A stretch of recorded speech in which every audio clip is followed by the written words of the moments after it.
let's get started into the AFC and NFC playoff prediction. So this one was a little tough because, there's a ton of AFC teams that I think we can all agree that have improved. Also, too, that have regressed. Same can be said for the NFC. Last week I had 5 bold predictions. One of them, of course, was I didn't think the Niners were a team that was going to make the playoffs. I felt like injuries are going to get in the way, and I still kind of feel like that. But of course, as we go through this list, you guys will see what I'm thinking, and I will walk it through. Hopefully it's something that you guys find entertaining. But let's get started. So I'm going to lead us off with seeds going through 1 and then going all the way down to the 7th seed rather than 7-1. The reason why is I feel like we all pretty much know the top 2 to 3 seeds are going to be for a majority of the AFC and the NFC. So I don't feel like giving away, let the last part of this segment be something that everyone kind of already knows. So I'm going to lead off with the number 1 seeds for the AFC and the NFC. These two teams, in my opinion, both had great promising flashes. You got one team that surprised everybody. Everybody can agree last season with how ready they seemed to be last season, considering what they had overcame. And then you have another team that pretty much met expectations, nearly exceeded them. And then unfortunately, they just came across a team that was just a better team, and it showed. And now this team is hoping to have another repeat season where they can duplicate that success, but this time get over the top. And those two teams that I'm talking about are the Houston Texans and the Detroit Lions.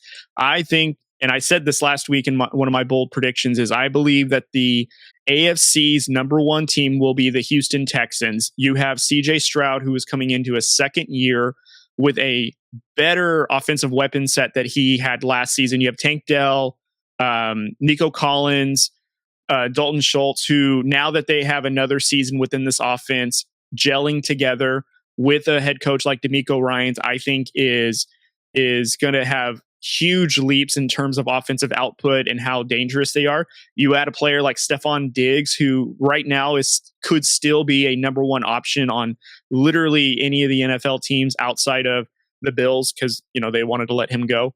And not only that, but you add in Houston Texans' defense with how good they were last season, how they did in the draft this past offseason, and now coming into this season, arguably could be a sleeper team in terms of defense that will get after the quarterback. That's going to make it very hard for receivers to have clean catches, and will just be a very strong defense. DeMeco Ryans, a defensive specialist, having young players on that side of the ball that are ferocious, are going to get after it. So I'm really high on the Houston Texans, as you guys have already heard me say for the last couple of weeks now. I truly believe in this team. I think that this is a great stride that they will take in this upcoming season. Now for the NFC team, Detroit Lions, they had a great season last year in the regular season. Definitely, I would say, met expectations. Also, to really surprise people by how good they were. However, when they came across the San Francisco 49ers in last year's NFC Championship game, yes, it was a shootout, but you can just see that the Detroit Lions just did not have enough to get over the top. And, of course, 49ers represented the NFC in the Super Bowl against the Chiefs, which they ultimately lost.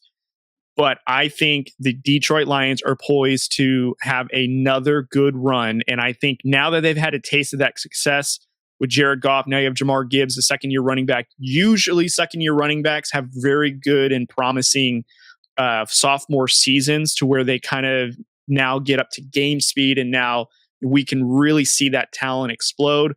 They still have Amon-Ra St. Brown. Now you got, I believe it's Jamison Williamson, who is now coming back from an injury from last season. They kind of featured him a little bit in a lot of the explosive plays, but now you get him more involved in this offense. Could be a legit, wide receiver 2 on that team, which would be a really great compliment to St. Brown. Sam Laporta, who was this really good rookie tight end that made a huge impact early on. And then, of course, on the defensive side of the ball, Dan Campbell, will have this defense running really, really well. I'm a little concerned with their secondary. I really hope that they have, the pass defense that they did last season. I feel like, that's going to be a big question mark for this team, but I feel like that their pass rush is going to help facilitate that. And of course, as we all know, as long as you can get to the quarterback and pressure them, and have whatever offenses play break down, you should be able to cover up any defensive deficiencies that you have. Couple of things that would concern you though on the defending side of cornerback or DBs, of course, is those offenses that actually have very good pass blocking, which neutralize that pass rush to where it gives those quarterbacks, gives those receivers times to get open. That's when I would be concerned with the Lions. But I feel like, of course, they will take it. They'll take the NFC North crown.